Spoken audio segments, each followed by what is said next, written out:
বিয়ের এত বছর পরে বাবা মায়ের সাথে ঈদ করার সৌভাগ্য হলো, কিন্তু মনটা অনেক বেশি খারাপ হয়ে রইল। হাজব্যান্ডকে ছাড়া এই প্রথম কোরবানি ঈদ আমি বাবা মায়ের সাথে করলাম। আনন্দ ভরা এই দিনটাকে আরও আনন্দময় করে রাখার জন্য বাবার কাছ থেকে বিয়ের 13 বছর পর ঈদ সালামি নিলাম। হ্যালো ভিউয়ার্স, আসসালামু আলাইকুম সবাইকে। কোরবানি ঈদের দিন সবাই গরু নিয়ে অনেক বেশি ব্যস্ত, আর এইদিকে আমি আমার বাবার নামাজ পড়তে গিয়েছিল, আর এদিকে আমি তাড়াতাড়ি জামা পরে বাবাকে সালাম করে তারপরে ঈদের বকশিস নিয়ে নিলাম। আমার আজকে মনটা এত বেশি খুশি হয়েছে, বিয়ের 13টা বছর ধরে অনেক চাপা কষ্টে বুকটা যখন পেটে যাচ্ছে, বাবা মাকে জড়িয়ে ধরতে পারছি না, কোনো ঈদে বাবা মায়ের সাথে থাকতে পারছি না। হয়তো ঈদের দিন সন্ধ্যায় নয়তো ঈদের পরের দিন এমন হয়তো বাবা মায়ের কাছে যেতাম, কিন্তু আজ সকাল থেকে সারাটা দিন বাবা মায়ের সাথে ঈদ কাটালাম, কিন্তু মনটা অনেক বেশি খারাপও রয়ে গেল, কারণ হাজব্যান্ডকে ছাড়া এই প্রথম ঈদ আমার। তবে হ্যাঁ, হাজব্যান্ড আমাকে দেখার জন্য বিকালবেলা মানে সন্ধ্যার টাইমে চলে এসেছে।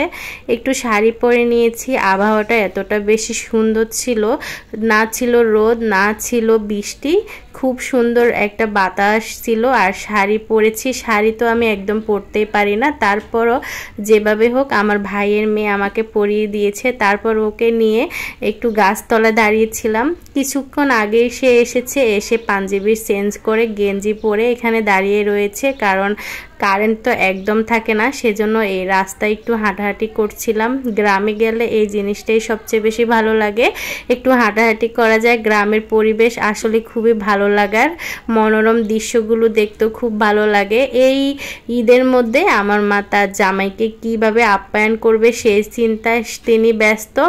তো এখানে আমার মা হচ্ছে দেশি মুরগির জবাই করে দিয়েছে, আর এই যে দেশি মুরগি রান্না করবে, সাথে গরুর মাংস থাকবে, কাতলা মাছ থাকবে আর ভাজি থাকবে।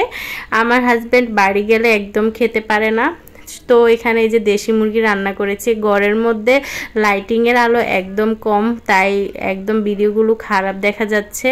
আমাদের গাছের সসিন্দা ভাজি করেছে আমার ভাবি, আর হচ্ছে মুরগির মাংস রান্না করেছে, সাথে গরুর মাংস রয়েছে। গরুর মাংস 2-1 বার খেলে আর খেতে ইচ্ছে করে না, সেই জন্য আমার হাজব্যান্ডের জন্য গরুর মাংসর পাশাপাশি মুরগির মাংস রান্না করেছে। সে তো একদম গরমে একদম অতিষ্ঠ হয়ে গিয়েছে, তো এখানে তাকে খেতে দেয়া হয়েছে কাতলা মাছ পুকুরের।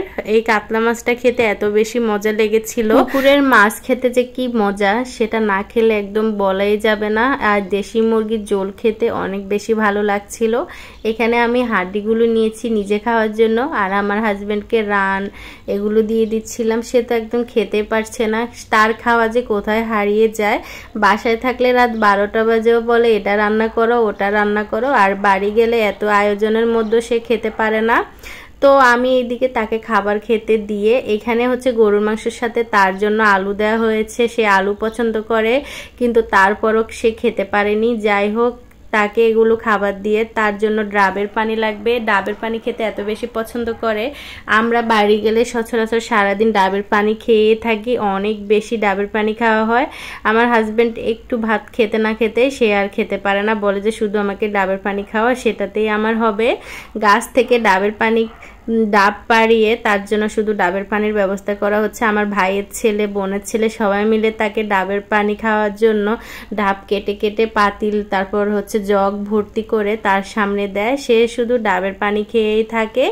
আর এই ডাবের পানি ঢাকায় একটা কিনতে গেলে 120-100 টাকা করে, সেই জন্য একটু বেশি পরিমাণে খেয়ে আসি বাড়ি গেলে। বাবা মায়ের হাতের রান্না, তারপর বাবার সাথে কাটানো দিনগুলো আসলে খুব বেশি ভালো লাগে। বাবির হাতের মজার মজার রান্নাগুলো খুব মিস করি।